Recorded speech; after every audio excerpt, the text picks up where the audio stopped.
And under things to do, we're going to write read and reread chapter 6.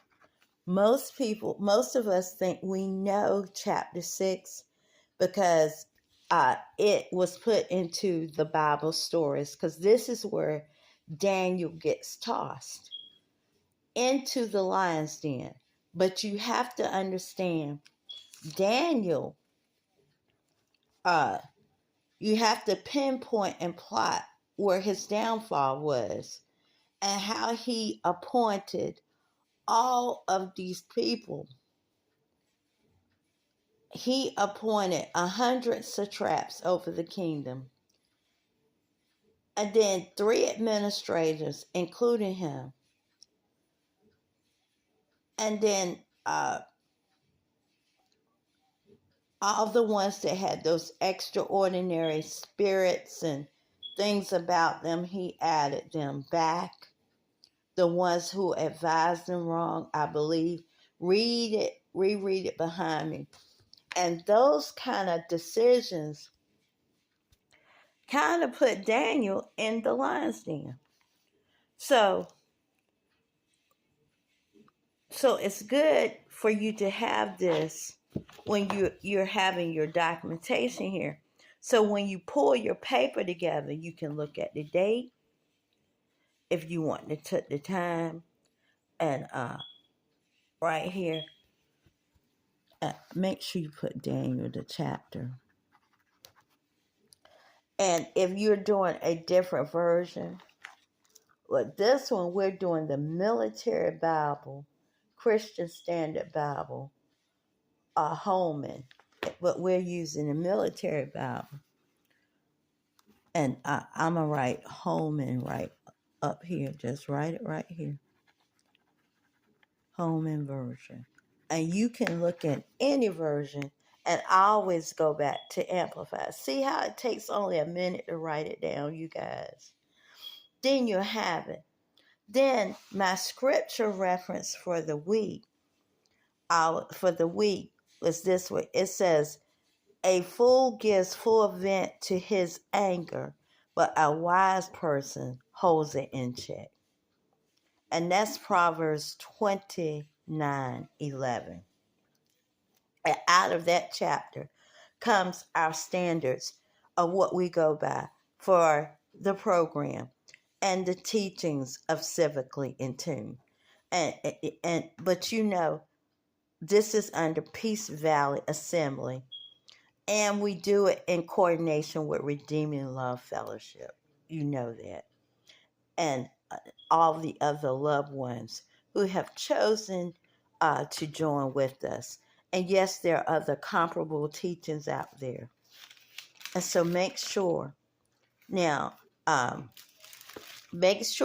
you do this. So when you do your writing,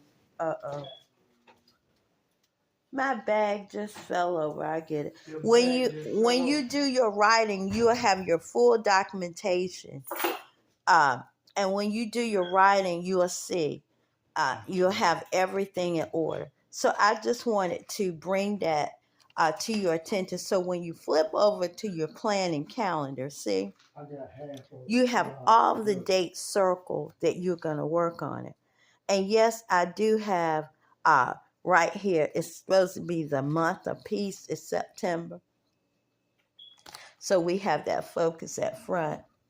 And then any pertinent dates you're going to have before here.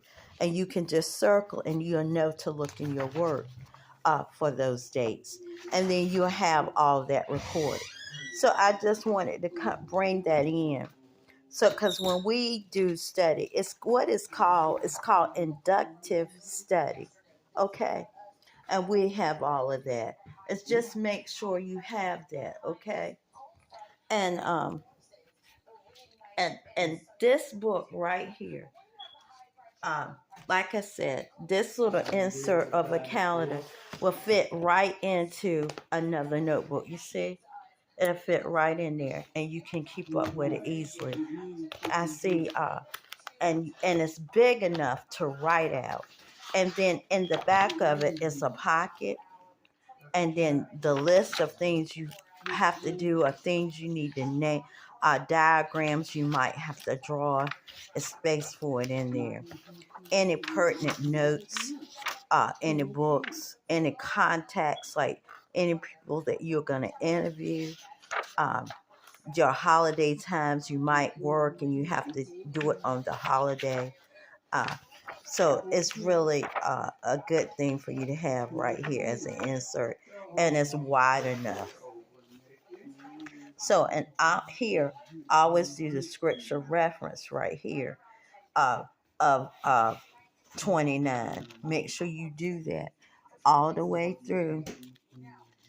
You pick. It doesn't have to be chapter 29, but you have to keep a focused scripture that will help you